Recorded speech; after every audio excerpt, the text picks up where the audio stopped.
तीन भाइयों का बंटवारा। एक गांव में एक परिवार रहता था। उस परिवार में तीन भाई और एक बहन थी। उनके माँ बाप चारों से बेहद प्यार करते थे। माँ बाप बीच वाले बेटे से थोड़ा परेशान रहते थे। बड़ा बेटा डॉक्टर बन गया, छोटा बेटा भी पढ़ लिख कर इंजीनियर बन गया था, मगर उनका बीच वाला बेटा बिल्कुल गंवार और आवारा ही बनकर घूमता था। उनके दो बेटे डॉक्टर और इंजीनियर ने शादी भी कर ली थी और कुछ महीनों के बाद उनकी बेटी की भी अच्छे घराने में शादी हो गई थी।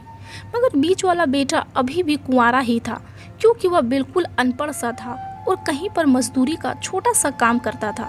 इसीलिए उसे शादी के लिए कोई भी लड़की नहीं मिल रही थी। उसके माँ बाप उससे परेशान हो चुके थे। अब जब भी उसकी बहन अपने मायके आती, पहले वह अपनी डॉक्टर और इंजीनियर भाइयों से मिलती थी, मगर बीच वाले भाई से वह बहुत कम मिलती थी, क्योंकि वह उसे ज़्यादा पैसे नहीं दे पाता था। लेकिन फिर भी वह अपनी बहन से बहुत प्यार करता था। अब उनके पिताजी की बीच वाले बेटे की शादी किए बिना ही मृत्यु हो गई।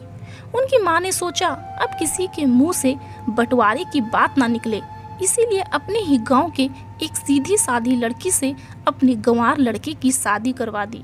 शादी होते ही ना जाने क्या हुआ, अब उसका अनपढ़ बेटा पूरा मन लगाकर काम करने लगा और पहले से कहीं ज़्यादा मेहनत भी करने लगा।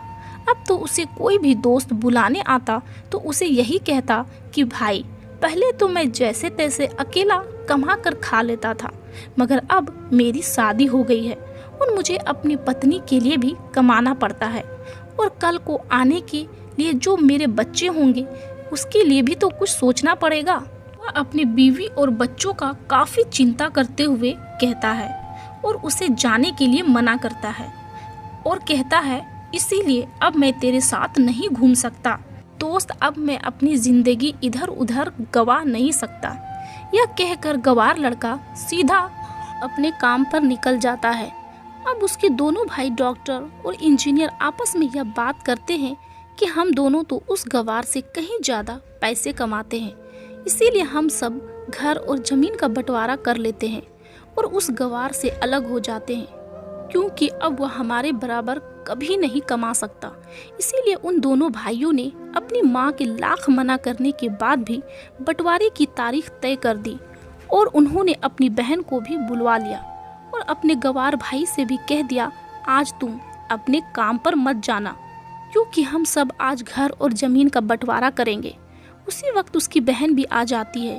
तभी उसका गंवार भाई कहता है कि तुम लोग बंटवारा कर लो, मुझे जो भी देना दे देना, मैं शाम को आकर अंगूठा लगा दूंगा, तुम लोग जो भी फैसला करोगे मैं उससे सहमत हूँ। तभी उसकी बहन आती है और कहती है, अरे बेवकूफ़, तू अनपढ़ ही रहेगा, जमीन का हिस्सा तो आमने सामने बैठकर ही होता है। तभी उसके दोनों भाई भी बीच वाले गंवार भाई को उल्टा सीधा कहते हैं और बहुत सुनाते हैं। तब उसकी माँ भी उसे कहती है कि बेटा, आज तू काम पर मत जा, बंटवारा तेरे सामने ही होगा तो ही अच्छा है। उसी वक्त वकील भी आ जाता है। तभी वकील कहता है कि आपका सारा हिस्सा मिलाकर 10 बीघा जमीन है और आपका घर है। अब यह बताओ कि किसको कितना हिस्सा देना है, मैं उसी हिसाब से बंटवारे के कागज बना दूंगा। उसी वक्त उनका गंवार भाई कहता है कि वकील साहब, 5-5 करके मेरे दोनों भाइयों के नाम लिख दो और यह जो हमारा मकान है यह मेरी प्यारी बहन के नाम कर दो। तभी उसके दोनों भाई और बहन पूछते हैं कि और तू हिस्से में क्या लेगा। तभी उनका गंवार भाई कहता है कि मेरे हिस्से में मेरी प्यारी माँ है। तभी वह अपनी पत्नी की तरफ मुस्कुराते हुए कहता है कि क्यों मेरी प्यारी पत्नी, क्या मैंने गलत कहा क्या। उस अनपढ़ की पत्नी अपनी सासू माँ की ओर देखकर उससे लिपट कर कहती है, माँ से बड़ी वसीयत क्या होगी मेरे लिए।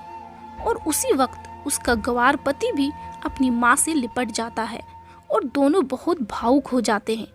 गंवार बेटे बहू के इसी प्यार ने जमीन जायदाद के बंटवारे को एक सन्नाटे में बदल दिया। सभी लोग मायूस और शांत हो गए। तभी बहन अपनी गंवार भाई के गले लगकर रोते हुए कहती है, माफ कर दो भैया, मैं आपको कभी समझ नहीं सकी। तभी उसका भाई कहता है कि मेरी प्यारी बहन, इस घर में जितना अधिकार हमारा है उतना ही अधिकार तेरा भी है और रही बात बंटवारे की, तो बंटवारा नहीं करने से क्या हमारा जीवन सूख जाएगा?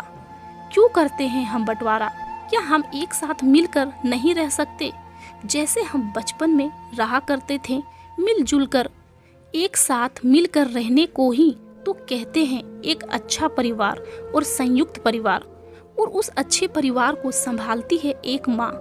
यह सुनकर उसके दोनों भाई भी बहुत शर्मिंदा होते हैं और वह भी बंटवारे के सभी कागज फाड़ कर फेंक देते हैं। और उस दिन के बाद से ही उनका पूरा परिवार एक साथ मिलकर सभी हंसी खुशी के साथ रहने लगते हैं।